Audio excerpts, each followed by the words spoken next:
اب یہ بات تو ظاہر ہوگی کہ جس طرح شیطان کو جنت سے نکالا گیا تھا تو اس نے بھی اس سے سبق نہیں سیکھا بلکہ دنیا کو بہکانے کے عمل میں مصروف ہو گیا. اسی طرح لگتا یوں ہے کہ یہ پارٹی بھی ایسے ہی کام کر رہی ہے. خان صاحب نے جو خطاب کیا لاہور میں 2 ورکر کنونشن ہوئے, ایک ہوا پی ایم ایل این کا اور ایک ہوا پی ٹی آئی کا. تو پی ٹی آئی کے ورکر کنونشن کی بات پہلے اس لیے کر لیتے ہیں کیونکہ تسلسل بنا رہے گا. خبریں بہت ہیں اور اتنی خبریں ہیں کہ احاطہ کرنا مشکل ہو گیا ہے کہ ایک ویلاگ میں کیا اس کا احاطہ ہو سکتا ہے. اتنی خبریں, اتنی ڈیپتھ میں خبریں ہیں اور اتنا پاکستان کے اندر اتنا کچھ چل رہا ہے کہ آپ کے رونگٹے کھڑے ہو جائیں گے اور کوئی چیز بھی مس کرنے والی نہیں ہے. حالات اس قدر یعنی پیچیدہ نظر آتے ہیں. خان صاحب نے کہا جی پاکستان کے لیے فیصلہ کن وقت ہے اور آنے والے دنوں میں کارکنوں کا کردار بہت اہم ہوگا. جب کال دوں گا تو 20 لاکھ لوگ اسلام آباد پہنچے اور انہوں نے یہ بھی کہا جی کل شب جو ہے نا وہ دعا منائیں گے, میرے ساتھ مولانا طارق جمیل بھی ہوں گے, ہم مل کر حقیقی آزادی کے لیے دعا کریں گے. پالیشر کے ذریعے, یہ چیری بلاسم کے ذریعے پہلے سازش ہوتی ہے, پوری تیاری ہوتی ہے اور پھر مداخلت ہوتی ہے. بوٹ پالش اوپر بٹھا دیا ہمارے اوپر, میر جعفر کو اوپر بٹھا دیا. 20 لاکھ لوگ کم از کم میں اسلام آباد میں چاہتا ہوں. ہم تو یہ سمجھتے ہیں کہ ہم آزاد پاکستان میں رہ رہے ہیں. اب خاص کسی ایسے پاکستان میں نہیں رہنا چاہتے تو ان کی اپنی مرضی ہے, وہ اپنے لیے کوئی نیا پاکستان بنا لیں. ویسے بھی وہ جب اقتدار میں آئے تھے تو کہتے تھے کہ 2 نہیں 1 پاکستان, لیکن ان کے ہر نعرے کا مطلب الٹا ہے. تو وہ اب جس مشن پہ گامزن ہے وہ 1 نہیں 2 پاکستان والا مشن ہے. وہ یہ چاہتے ہیں کہ یہ پاکستان جس کو حضرت قائد اعظم نے اور علامہ اقبال نے مل کر آزادی دلائی اور ہم سب جو ہے 14 اگست کو آزادی کا دن مناتے ہیں اور پچھلے 70-75 سال سے ہم آزادی کے دن مناتے ہیں اور آزادی کی راتیں مناتے ہیں, اس کو بھی خان صاحب نے کہہ دیا کہ یہ آزادی نہیں ہے, یہ کچھ اور ہے. یعنی ہمارے قوم کے معمران کے اوپر بھی خان صاحب نے انگلیاں اٹھا دی ہیں. یعنی قائد اعظم کی جدوجہد بھی غلط تھی, علامہ اقبال کی بھی غلط تھی اور 70 سال سے پاکستان جو ہے وہ غلامی میں چلا گیا ہوا ہے. اور خان صاحب کو کوئی نیا پاکستان چاہیے جس میں آزادی ہو, جس قسم کی آزادی وہ چاہتے ہیں اس قسم کی آزادی انہیں انشاءاللہ میسر نہیں آئے گی کیونکہ یہ پاکستان اسلام کے نام پر بنا ہے اور اسلام کے نام پر ہی زندہ رہے گا. خان صاحب نے چیف الیکشن کمیشن کے اوپر بیشنگ کرتے ہوئے کہا جی کہ وہ نون لیگ کا آدمی ہے, اس کو مستعفی ہونا چاہیے, لیکن الیکشن کمیشن نے کہا کہ وہ ان کی دھمکیوں میں نہیں آئیں گے اور جو میرٹ پر کام ہے وہ کریں گے. انہوں نے ایک ایسی بات بھی کی جو کہ خدا نخواستہ نعوذ باللہ جس کو ہم سمجھتے ہیں کہ وہ ہمارے مذہبی عقائد کے برخلاف ہے. تو جب اس قسم کی باتیں کوئی کرتا رہے تو پھر اس کے بارے میں کیا کہنا چاہیے. اب میں یہ نہیں کہتا کہ دین کے ٹھیکیدار اٹھ کھڑے ہوں اور وہ ان کی اس بات پہ پکڑ کریں. خان صاحب کے بارے میں سب جانتے ہیں کہ ان کے عقائد کیا ہے اور وہ کس طرح لوگوں کو جو ہے اس کے اوپر امپوز کر رہے ہیں. جو میں نے آپ کو بات بتائی شروع میں کہ جو خان صاحب کے قریبی لوگ ہیں وہ یہ کہتے ہیں کہ خان بہت آگے نکل گیا ہے اور یہ بات لوگوں کو بہت دیر میں سمجھ آئے گی کہ خان کی سیاست کرپشن اور پرسنل فالٹ لائن یعنی ذاتی غلطیوں سے, یہ جو کتابیں لکھی گئی تھی ریحام خان کی اور یہ جو اس طرح کے سکینڈل, ان سے خان مبرہ ہو گیا, ان سے نکل گیا ہے. کوئی کرپشن کوئی سکینڈل اس کا کچھ نہیں بگاڑ سکتا اور کوئی کتاب اس کا کچھ نہیں بگاڑ سکتی, چاہے اس کی گھر والی لکھے چاہے کوئی باہر والی لکھے, اور اب جس نے باہر والی بننا ہے چاہے وہ بھی لکھے. تو خان صاحب کا کچھ نہیں بگاڑ سکتا کیونکہ خان صاحب بہت آگے جا چکے ہیں اور خان صاحب جو ہے وہ یعنی کوئی بھی سکینڈل جو ہے خان صاحب کی جدوجہد کو ڈینٹ تو کیا ہلکی سی خراش بھی نہیں ڈال سکتا. لوگ ان کے پیچھے کھڑے ہو گیا ہے آزادی اور خود مختاری کے لیے. تو یہ ایک سوچ ہے جو کہ یعنی وہ کہتے ہیں جی خان صاحب نے کچھ نہیں بگاڑ سکتے, کوئی سکینڈل نہیں, کچھ جن مرضی سکینڈل تسی جو مرضی رونا پاؤ, توشا خان کو توشا خانہ کہو, گوگی کے سکینڈل لے کے آؤ. یعنی جس شخص کا نکاح قوم کو تقریباً 15 ارب روپے میں پڑ چکا ہے, گوگی کے گھر نکاح ہوا تھا خان صاحب کا, تو 15 ارب روپے کا اب تک اس کے سکینڈل سامنے آیا ہے. ابھی حالیہ سکینڈل جو ان کا سامنے آیا وہ رنگ روڈ پر جو 2-2.5 کروڑ میں زمین خریدی اور پھر وہی زمین گورنمنٹ کو واپس 1 ارب روپے میں بیچ دی. یعنی اس سے زیادہ منافع بخش کاروبار اور کوئی ہو نہیں سکتا. تو اس گوگی کی گھر نکاح جو ہے قوم کو اب تک 14-15 ارب روپے کا پڑ چکا ہے. ابھی باقی جو نیوندرے پڑے ہیں نا وہ کہتے ہیں جو وہ بھی اس کا حساب نکلے گا کہ وہ کتنا مہنگا نکاح قوم کو پڑا ہے اور گوگی جو ہے وہ کیا کچھ کر کے پاکستان کے ساتھ گئی ہے اور وہ پاکستان کے نظام کے اوپر جس طرح اس نے تھوکا ہے. وہ ہے لوگوں کے لیے، یعنی لوگوں کے کان کھڑے ہونے چاہیے. ابھی تو یعنی اسکینڈل کو تو چھوڑے، اسکینڈل تو ایک کے بعد ایک آ رہا ہے. کسی کا اسٹیل مل کا اسکینڈل آ رہا ہے، کسی کا چینی کا اسکینڈل آ رہا ہے، کسی کا پیٹرولیم کا آ رہا ہے. اب اسکینڈل آتے رہیں گے اور لگا رہے گا. لیکن ان سب کا علاج کیا ہے؟ جو خاص صاحب جس قسم کے ٹریک پہ چل رہے ہیں وہ ٹریک اور ہے. حکومت نے ارادہ تو ظاہر کیا ہے کہ وہ سازشی خط کے حوالے سے جوڈیشل کمیشن بنائے گی، لیکن یہ ابھی ارادہ ہے. اس کو عملی جامہ پہنانا جو ہے اس پر ابھی ممکن نہیں. میرے ذرا یہ کہتے ہیں کہ ویسے خان صاحب کو پیغام تو گیا ہے کہ وہ جوڈیشل کمیشن اپنی مرضی کا بنوا لیں، جو وہ چاہتے ہیں بنا دیا جائے گا. تو اب انہوں نے اس سلسلے میں کچھ ملاقاتیں بھی شروع کی ہیں، اور ملاقاتوں کے آپ کو حوال بھی بتاتے ہیں. ایک ملاقات انہوں نے کی ہے سابق چیف جسٹس جناب ثاقب نثار صاحب سے. ثاقب نثار صاحب جو ہے وہ پاکستان کی تاریخ کے متنازع ترین جج ہیں، جنہوں نے نواز شریف کو کے خلاف مقدمات میں بڑا وائٹل کردار کیا، نواز شریف کو سزا دلانے میں بڑا اہم رول پلے کیا. اور ان کے بارے میں مشہور ہے کہ وہ ہے بابا رحمتہ. وہ خود کہتے تھے میں بابا رحمتہ ہوں، چوک میں بیٹھا ہوا ہوں. جو بورڈ کے درخت کے نیچے بیٹھا ہوا بوڑھا شخص ہوتا ہے گاؤں میں، اس کو لوگ بابا رحمتہ کہتے ہیں اور اس سے اپنے مسائل حل کراتے ہیں. تو وہ خود کو پچھلے دور حکومت میں بابا رحمتہ بن کے بیٹھے تھے، اور انہوں نے بیٹھ کے اس برگد کی جڑیں کاٹ دی. وہ برگد کا پیڑ سوکھ گیا. یہ تو ایسا بابا رحمتہ ہے جس نے ڈیم کا فنڈ لیا اور پھر ڈر گیا. وہ آج تک قوم کو سمجھ نہیں آئی. اور یہ پاکستان کے اندر بڑا کامیاب بزنس ہے کہ اگر آپ کی تھوڑی سی بھی کوئی عہدہ ہے، کوئی پرسنالٹی ہے اور آپ کے تعلقات ہیں، تو سب سے آسان کام ہے یہ مانگنے کا. جدید ترین طریقہ ہے کہ آپ کوئی کسی پروجیکٹ کے نام پہ یا کسی بیوہ کی مدد کے نام پہ، کسی ڈیم کے نام پہ، کسی ہاسپٹل کے نام پہ، کسی کالج کے نام پہ آپ لوگوں سے کہیں جی آپ اس کے اندر حصہ ڈالیں. تو مہیر افراد کے لیے 2-4-5 ہزار یا 2-4-5 لاکھ یا 2-4-5 کروڑ شیئر کرنا کوئی مشکل نہیں ہوتا. اور جب آپ کسی عہدے پر ہوں تو لوگ زیادہ سے زیادہ آپ کی مدد اس لیے کرتے ہیں تاکہ آپ کے ساتھ تعلقات اچھے رہیں. تو ایک سٹنگ چیف جسٹس کے ساتھ تعلقات بہتر بنانے کے لیے لوگوں نے دل کھول کر پاؤنڈز میں، ڈالرز میں، ین میں، روبلز میں، سب کرنسیوں میں پیسے دیے اور اس کی رسید بھی نہیں لی. کون چیف جسٹس سے رسید مانگتا ہے کہ جناب پیسے لو تو رسید دے دو؟ چیف جسٹس اس وقت لوگوں سے مل رہے ہوتے ہیں، لوگ ان کی جیب میں پیسے ڈالے ہوتے ہیں. لو پڑھو جناب، السلام علیکم جی، 5 لاکھ پاؤنڈ میرے لوں، 1 لاکھ پاؤنڈ میرے لوں. تو اس طرح جب وہ اسی مقصد کے لیے وہ بیرون ملک بھی گئے، دورے بھی کیے، انہوں نے مال بھی کمایا، ان کی ویڈیوز بھی آئی، لندن میں بھی گئے، وہاں ان کی بڑی عزت افزائی ہوئی. تو یہ ساری کہانیاں ان کے ساتھ منسوب ہیں اور وہ متنازع ترین جج ہے. اب آپ کو بتاتا ہوں کہ ہر بندے نے اس ملاقات کی اپنی انٹرپریٹیشن کی کہ یہ ملاقات کیوں ہوئی اور اس کے پیچھے مقصد کیا تھا. اس ملاقات کے پس منظر میں 2 چیزیں جو سب سے امپورٹنٹ تھی وہ یہ تھی کہ خاص اب یہ چاہتے ہیں کہ جو عدلیہ کے اندر ان کے ہم خیال لوگ ہیں ان کو آئیڈینٹیفائی کیا جائے. ان کو یہ سمجھ میں نہیں آ رہی کہ کون اپنا ہے کون پرایا ہے. جن کو اپنا سمجھتے ہیں وہ میرٹ پہ آ جاتا ہے. جسٹس نثار صاحب نے بہت سے جج اپنے دورے ججی میں یعنی جوڈیشری کے دور میں انہوں نے بہت سارے ججوں کو انہیں پتہ ہے کون سا جج ان کا ہم خیال ہے. اور اس وقت بھی جو ٹاپ آف دی لائن ججز ہیں سپریم کورٹ میں بیٹھے ہوئے، ان میں سے بہت سے جج وہ ہیں جو کہ جسٹس ثاقب نثار صاحب کے بینچ کا لازمی حصہ ہوا کرتے تھے اور بہت سارے فیصلے ان کے ہاتھ کے لکھے ہوئے ہیں.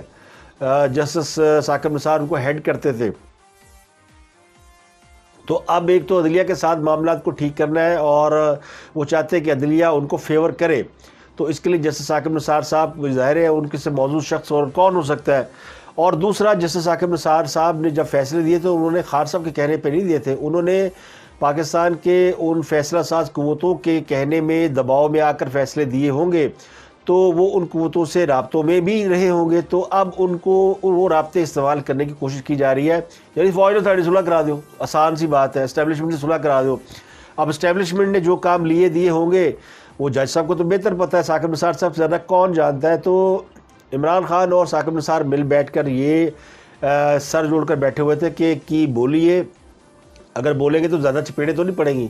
تو بولنا کیسے ہے، کیلکولیٹ کیسے بولنا ہے، اور پھر عدلیہ کے اندر سے آئیڈینٹیفائی کریں اپنے ہم خیال لوگ اور اپنے لائک مائنڈڈ لوگ، تاکہ جوڈیشری کے اندر سے پریشر ڈالا جائے، پھر فوج کے اندر سے جو لوگ آپ کے ساتھ رابطے میں تھے ان کو متحرک کیا جائے. اور پھر جس طرح کے نواز شریف کو گرل کیا گیا اور ان کے خلاف فیصلے دیے گئے، جو قوتیں اس وقت آپ کے ساتھ رابطے میں تھی وہ سب کو ایکٹیویٹ کیا جائے. تو ان 2 شخصیات سے زیادہ کس کو پتہ ہو سکتا ہے کہ یہ ساری کہانی کہ یہ مرکزی کردار ہے. نواز شریف کو جس طرح اقتدار سے نکالا گیا اس کے پیچھے ایک پوری سازش تیار کی گئی تھی، اور سازش کے تانے بانے لندن پلان سے لے کے پاکستان کے اندر طاقتور مقتدر حلقوں کے اندر وہ لوگ جو کہ این بلاک تھا، جو کہ نواز شریف کو پسند نہیں کرتے تھے، ان کا ایک نیکسس بنانے کے بعد یہ پوری قوت سے ان کو اقتدار سے باہر نکالا گیا۔ نواز شریف تو آسانی سے نہیں جاتے تھے، وہ ایک یعنی پاپولر آدمی تھے، اور ان کا ووٹ بینک بہت زیادہ تھا، اور نظام کے اندر ان کی بہت زیادہ گہری جڑیں تھی، اور اس وقت جو طاقتور لوگ تھے وہ سمجھتے تھے کہ نواز شریف کو تو اگلے 10-20 سال تک آپ اقتدار سے نہیں نکال سکیں گے، ان کے بعد ان کی اولاد حکمران بنے گی، اس کے بعد ان کے پوتے دوتے نواسیاں نواسے اس طرح کے لوگ آئیں گے، تو یہ تو خاندان قابض ہو جائے گا، اور دوسرا اس نے بڑا پیسہ کما لیا، یہ تو پاکستان کا سب سے امیر خاندان ہو گیا۔ تو یہ دو کنسیپٹ جو ہے وہ جس طرح یعنی پروپوگیٹ ہوئے، اور پھر ان کی بنیاد پہ تحریک انصاف کے لوگوں کا ذہن سازی کی گئی، اور اتنی ذہن سازی کی گئی کہ آج جتنے یوتھی ہیں وہ تو یعنی خان صاحب کو وہ سمجھتے ہیں کہ یہ ہمارا رہبر ہے اور ہمارا مسیحا ہے، اور ان کے خلاف جو بات کرتا ہے وہ دشمن ہے۔ جس طرح فوج کو بتایا جاتا ہے کہ آپ کا دشمن جو ہے وہ انڈیا ہے، اگر فوجی کو یہ نہ پتا ہو کہ اس کا دشمن کون سا تو اس نے جنگ کیا کرنی ہے، تو ٹارگٹ جو ہے وہ پہلے واضح کیے جاتے ہیں، اس کے بعد جنگ لڑی جاتی ہے۔ تو خان صاحب نے اپنے ٹارگٹ واضح کیے ہوئے، ان کے دشمن جو ہے وہ ساری قوتیں ہیں جو کہ ان کے خلاف چل رہی ہیں، جو ان کو ولی اللہ نہیں مانتی، جو ان کو دنیا کا سب سے عقل مند انسان نہیں مانتی، اور وہ ان کو خود مختاری چاہیے، آزادی چاہیے۔ نہ امریکہ کی فوج ادھر، نہ کوئی ادھر آ کے امریکہ نے کبھی جنگ پاکستان کے اندر لڑی، نہ پاکستان کے ساتھ اس کا کچھ قسم کا معاملہ، آ بیل مجھے مار، مجھے امریکہ سے آزادی چاہیے، مجھے امریکہ سے آزادی چاہیے، اسی طرح کا یعنی بیانیہ ہے جس طرح کہ جی چاند پہ میرے 2 پلاٹ تھے اور قبضہ کر لیا ہے انڈیا نے۔ آپ کلیم بنا کے بیٹھ جائیں، پھر لڑتے رہے، اور نہ کوئی چاند پہ جائے گا نہ کوئی۔ تو یہ خیالی اور فرضی جو سلطنت خان صاحب نے بنائی ہوئی ہے، اس کے اوپر ان کی ساری لڑائی ہے۔ بلاول بھٹو نے وزارت خارجہ کا محاذ سنبھال لیا ہے، اور وہ پاکستان کے میرا خیال نوعمر ترین وزرائے خارجہ میں سے ہوں گے، کم عمر، اور پھر ان کی لیگیسی چلی آ رہی ہے، والد والدہ سب وزارت خارجہ، اس کے اوپر لوگ وہ لوگ منہ بسور رہے ہیں کہ جی یہ کیتا کی ساری زندگی تو وزیر خارجہ بن گیا، اور تو چیئرمین کرو، یعنی بڑے گھر میں پیدا ہوا، پھر پارٹی کا چیئرمین بنا، اور پھر وہ بن گیا۔ نہ وہ اس کی تعلیم کو کنسیڈر کر رہے ہیں، نہ اس کے ایکسپوجر کو کنسیڈر کر رہے ہیں، جس نے پاکستان کی اس پارٹی کو ہیڈ کیا ہوا ہے یا کر رہا ہے، جو کہ کئی بار اقتدار میں رہ چکی ہے، وہ سمجھ رہے کہ ہے کچھ بھی نہیں گا۔ تو پھر ان کی ایسے لوگوں کی عقل پہ ماتم ہی کیا جا سکتا ہے۔ اور مریم نواز کی بات کریں، مریم نواز نے بھی آج لاہور میں ورکر کنونشن سے خطاب کیا ہے، تو یہ جو خان صاحب بولتے ہیں نا، خان صاحب جتنی باتیں کرتے ہیں ان کا جواب ایک ہی بندہ دے سکتا ہے، اور وہ ہے جناب مریم نواز۔ پوری مسلم لیگ نون یا اپوزیشن میں جو ٹھوک کے جواب دیتا ہے نا خان صاحب کو، وہ مریم نواز ہے۔ اس لیے جو پی ایم ایل این کے لوگ ہیں، جن کو پٹواری عرف عام میں کہا جاتا ہے، اور ان کے مخالفین کو یوتھیا، تو لاہور میں ورکر کنونشن سے مریم نواز نے خطاب کیا، تو ان کا سیدھا نشانہ تھا عمران خان۔ عمران خان نے جس طرح اداروں کو نشانہ بنایا ہوا، مریم سیدھا ان کو ٹارگٹ کر رہی ہے۔ بس پر بٹھا کر آئے،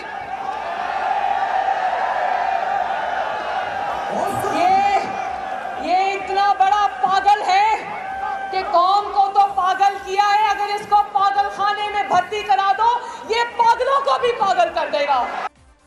ہمیں امر بالمعروف کا سبق پڑھا کر یہ کہتے ہیں نا، وچوں کھائی جاؤ تے اتو رولا پائی جاؤ۔ آج کہہ رہا تھا کہ لوگوں کو جب عید میں گلے ملنا تو ان کے کان میں کہنا حقیقی آزادی کے لیے باہر نکلو۔ میں کہتی ہوں کہ جب لوگوں کو گلے ملنا عید پر تو کان میں کہنا گوگی بچاؤ تحریک کے لیے باہر نکلو۔ جانتے ہو نا فرا گوگی کون ہے؟ فرا خان یعنی کہ عمران خان۔ رنگ روڈ منصوبہ سنا ہے نا؟ اس کے اعلان سے 1 ہفتہ پہلے عمران خان نے بتا دیا تھا کہ رنگ روڈ منصوبے کا اعلان ہونے والا ہے، اگر یہ زمین تم اب خریدو گی تو اعلان سے پہلے سستی ملے گی، اور بعد میں بیچو گی تو اربوں کی زمین ہو جائے گی۔ اور جیسے ہی وہ اسکینڈل باہر آیا 1 ارب روپے کی بیچ کے دوڑ گئی اور عمران خان نے اس کو راتوں رات دبئی فرار کرایا. اور وہ ٹھیک ٹھاک ان کے جواب دے رہی ہیں اور وہ کہتی ہے کہ جلدی جلدی جو الیکشن کرانے کا وہ یہ ہے کہ وہ آرمی چیف کی تقرری نہیں چاہتے ہیں، وہ چاہتے ہیں تقرریوں میں مداخلت کریں تاکہ آئندہ الیکشن جیت سکیں. تو انہوں نے کہا تقرریوں کا فیصلہ میرٹ پر ہوگا، تمہاری غنڈہ گردیوں پر نہیں ہوگا. اب یہ کس کی تقرری کی بات ہو رہی ہے؟ آرمی چیف کی تعیناتی کی بات ہو رہی ہے، جس پر تحریک انصاف نے پھڈا ڈال دیا کہ جی یہ تو حکومت امپورٹنٹ ہے، ان کا لگایا ہوا آرمی چیف ہمیں قبول نہیں. تو بڑو پانڈے نہ قبول ہو تو اس سے کیا فرق پڑتا ہے؟ یہ آئینی عہدہ ہے. جب خان صاحب نے آرمی چیف لگایا تھا تو کوئی اس پہ اعتراض کر سکتا تھا؟ تو پرائم منسٹر آف پاکستان کا یہ استحقاق ہوتا ہے. اب پرائم منسٹر شہباز شریف ہو، عمران خان صاحب ہو، محمد خاجنیجو ہو، جمالی ہو، کوئی اور ہو، میں زیادہ ڈیگریڈ نہیں کرتا، میں کہوں نتو پتو وزیر اعظم نہیں ہو سکتے نا، وزیر اعظم پاکستان کا عہدہ ہے. تو قابل آدمی کو ہی بیٹھنا ہے. اب قابلیت پہ کے مختلف پیرائے ہو سکتے ہیں، کون سا آدمی کس کام کے قابل ہے. تو وزیر اعظم کا یہ استحقاق ہوتا ہے اور یہ استحقاق پاکستان کے آئین نے اسے دیا ہے کہ وہ اپنی مرضی کا جو اس وقت پرائم منسٹر ہوگا، جب وقت آئے گا تو اسی نے لگانا ہے. تو خاص اسی نہیں مان دے جی میں تسی نہ منو، آپ کے ماننے نہ ماننے سے کیا ہوتا ہے. جب آپ نے لگایا تھا تو جو مخالفین تھے کسی اور نے تو بلکہ انہوں نے بیچاروں نے سب نے ہاں کر دی. مسلم لیگ نون نے بھی ووٹ ڈالا تھا ایکسٹینشن میں جنرل باجوہ صاحب کی، تو کسی نے بھی ان کے اوپر اعتراض نہیں کیا. اور اب بھی مجھے لگتا ہے کہ اگر جنرل باجوہ نے ریٹائرمنٹ کا اعلان نہ کیا ہوتا اور D G I S P R نے آ کے کیٹیگوریکلی اس بات کو نہ اناؤنس کیا ہوتا کہ وہ نومبر میں چلے جائیں گے تو آرمی چیف کے اوپر بات ہی نہیں ہونی تھی. وہ اس لیے انہوں نے اناؤنس کر دیا کہ تحریک انصاف والے کہتے ہیں کہ لو جی آرمی چیف نے اپنی ایکسٹینشن لینے کی خاطر جو ہے نا خان ایکسٹینشن نہیں دے رہا سی تو شہباز شریف نے انہوں ایکسٹینشن دینا وعدہ کر لیا، تو اس لیے انہوں نے اس کی طرف اپنا وزن ڈال دیا. تو اس لیے انہوں نے کیٹیگوریکلی کہہ دیا کہ ہم نومبر تک، یعنی جو ان کی مدت ہے اس وقت تک وہ آرمی چیف رہیں گے اور اس کے بعد چلے جائیں گے. لیکن جس قسم کی حرکتیں خان صاحب کر رہے ہیں اس کے بعد تو بنتا ہے ان کا کہ وہ 1-2 سال اور لگا لیں. اور یہ کوئی بعید نہیں ہے کہ ان کو کنونس کیا جائے کہ جناب یہ تو پھر جو اگلا آرمی چیف لگائیں گے وہ جی ہم نے لگایا، تو یہ پھر فوج کے اندر بھی اس قسم کی تو فوج کے اوپر دباؤ ڈالنے کی کوشش کر رہے ہیں. اور وہ پاگل پن کی حد تک، یعنی اسپیشلی وہ لوگ جو گیٹ نمبر 4 سے دھتکارے گئے نا، کہتے ٹھڈے مار کے کڈیا، ایک نو چپیڑا مار کے کڈیا سی نا، ایک نو ٹھڈے مار کے کڈیا ہے. اب دونوں رو رہے ہیں. اب وہ آرمی چیف کو متنازع بنا رہے ہیں کہ جی آرمی چیف وہ کہتے ہیں 9 کو تو دریا سے تمبا بونڈے تھے. ابھی اس بات میں بڑے مہینے باقی ہیں، ابھی تو اپریل چل رہا ہے اور نومبر میں انہوں نے ریٹائر ہونا ہے. تو چلے نومبر سے 1-2 مہینہ پہلے بات شروع ہوئی کون آئے گا کون نہیں جائے گا. اب چونکہ ان لوگوں نے نام ڈالنے شروع کر دیا جی وہ جنرل آصف منیر ہوں گے نئے آرمی چیف. یہ وہ ہے جو ڈی جی آئی سے لگے تھے تو خاص صاحب پسند نہیں سی آئے. خان صاحب نے 7-8 مہینے بعد ان کو ہٹوا دیا تھا کہ یہ تو میرے کام ہی نہیں کرتا، بندہ وہ لے آؤ جڑا کھچ کے رکھے. تو جنرل فیض آ گئے. پھر جنرل فیض اور جنرل عمران خان صاحب، پھر ان کا جو ایک نیکسس بنا وہ سب کو پتہ ہے کہ انہوں نے کیا کچھ کیا اور کیا نہیں کیا. فوج کے سربراہ کو متنازع بنانا یہ کسی طرح عقل مندی کی بات نہیں ہے، لیکن خان صاحب نے تو سب کو متنازع بنانا ہے. کوئی رہ تو نہیں گیا. وہ جو ان کے حمایتی کہتے ہیں جی خان صاحب جب وزیر اعظم ہاؤس سے جا رہے تھے تو انہوں نے پوچھا کوئی رہ تو نہیں گیا جو میرے خلاف نہ ہو. وہ یہ نہیں پوچھ رہے تھے، وہ یہ کہہ رہے تھے کوئی رہ تو نہیں گیا جڑا میں گالا نہ کٹ دا ہوئے. تو خان صاحب کا جو اس وقت حال ہے یا ان کے ماننے والوں کا، اسپیشلی ان کے ماننے والوں کا، وہ جس ٹریب میں چلے گئے ہیں، اس ٹریب میں ہسٹری اگر آپ پڑھیں تو اس ٹریب میں بڑی بڑی قومیں آئی ہیں اور بڑے بڑے اس طرح کے لوگ آئے ہیں جنہوں نے عوام کو اپنے ٹریب میں لے لیا. گور شاہی کو آپ دیکھ لیں، حالیہ مثال ہے، بڑے فالوور تھے ان کے، اور وہ تو مہدی ہونے کا دعویٰ اور پتہ نہیں کیا دعوے. تو اس طرح کے لوگ جو ہے نا وہ لوگوں کو ٹریپ کر لیتے ہیں. آزادی، خود مختاری، بھئی آزاد وطن میں آپ رہتے ہیں، آپ نہ منائیے گا 14 اگست، پھر دیکھتے ہیں آپ کیسے نہیں مناتے 14 اگست. اور آپ کو پھر انڈیا کہنا شروع کر دے گا کل کہ جناب ان کو تو آزادی نہیں ملی، یہ تو خود مختار ہی نہیں ہے، آپ یہ موقع دے رہے ہیں دشمن کو کہ ہمارے اوپر ہنسے.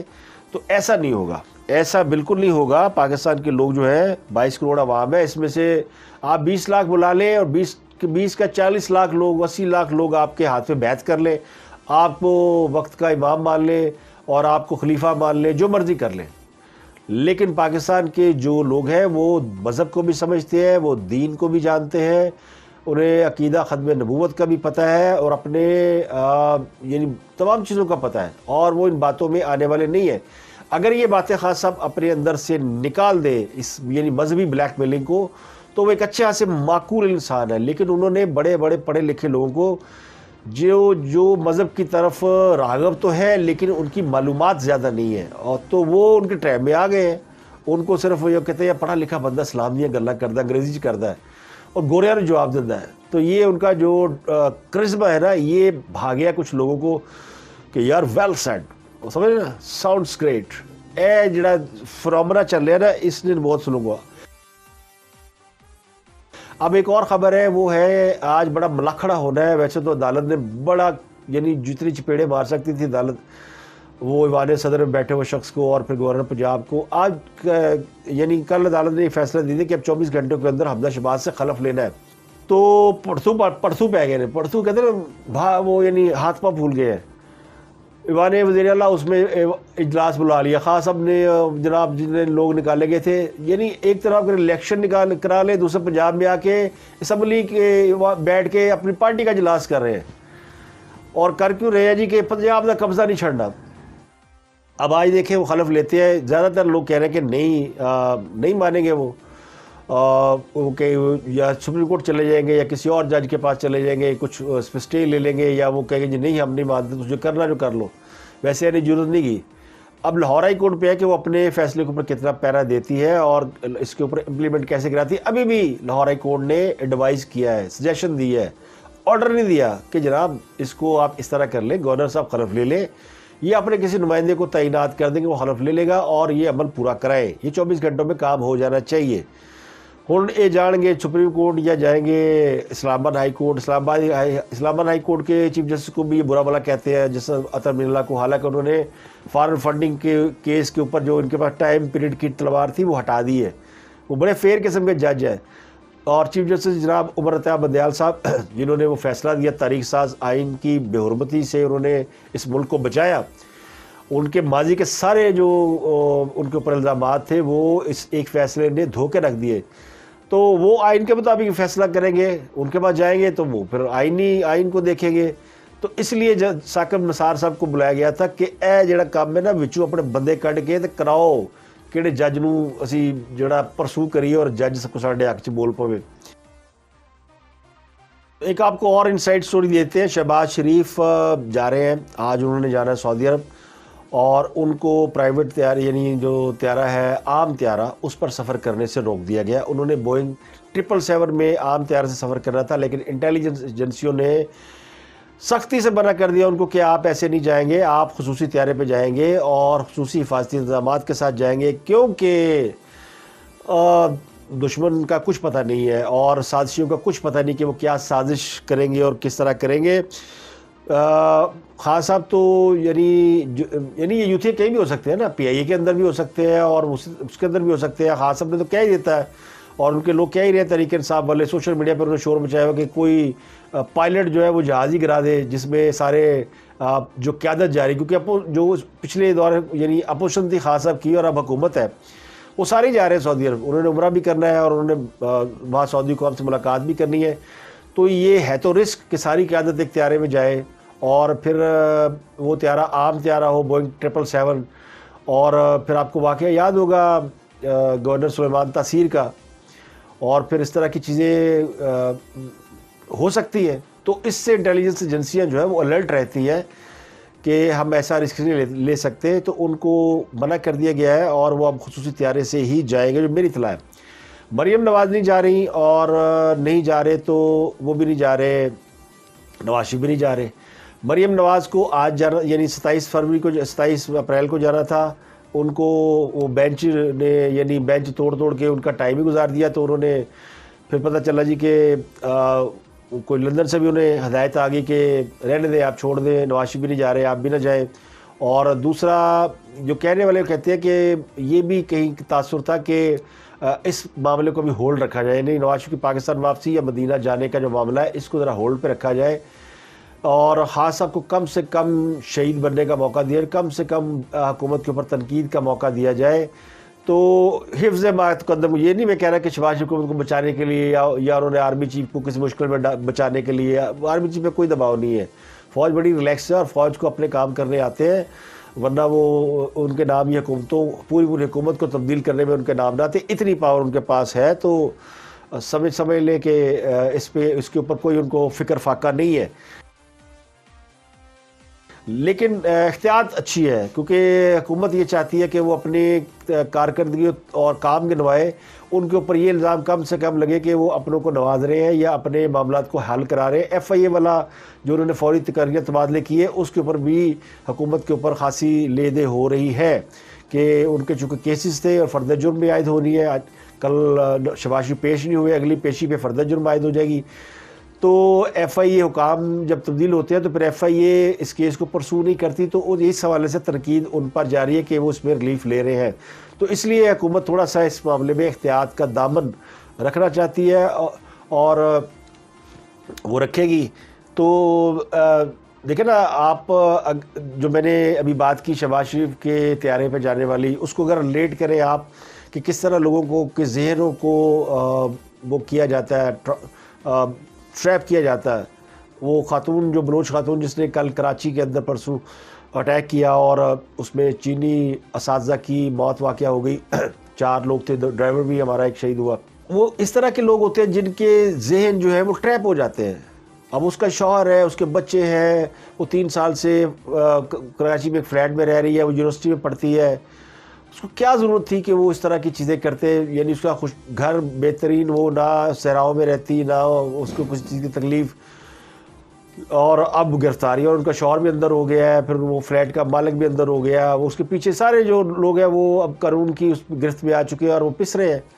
وہ خاتون کا ایک اپنی، یعنی اس کا ذہن کیسے ٹریپ کیا ہوگا، تو خاص اب بھی دیکھیں نا لوگ ٹریپ کر رہے ہیں کہ جی عید کے بعد اب گلے ملے تو لوگوں کے کان میں کہیں ہم حقیقی آزادی کے لیے، وہ کیڑی آزادی، ان کو بھئی آپ آزاد ہی ہیں، آزاد نہ ہو، اگر آپ کو غلامی کا یعنی اندازہ لگانا ہو تو پھر آپ ہسٹری پڑھیں اور غلام قوموں کی تاریخ پڑھیں، تو پھر آپ کو سمجھ آئے گا غلاموں سے کام کیسے لیا جاتا ہے، غلامی ہوتی کیا ہے۔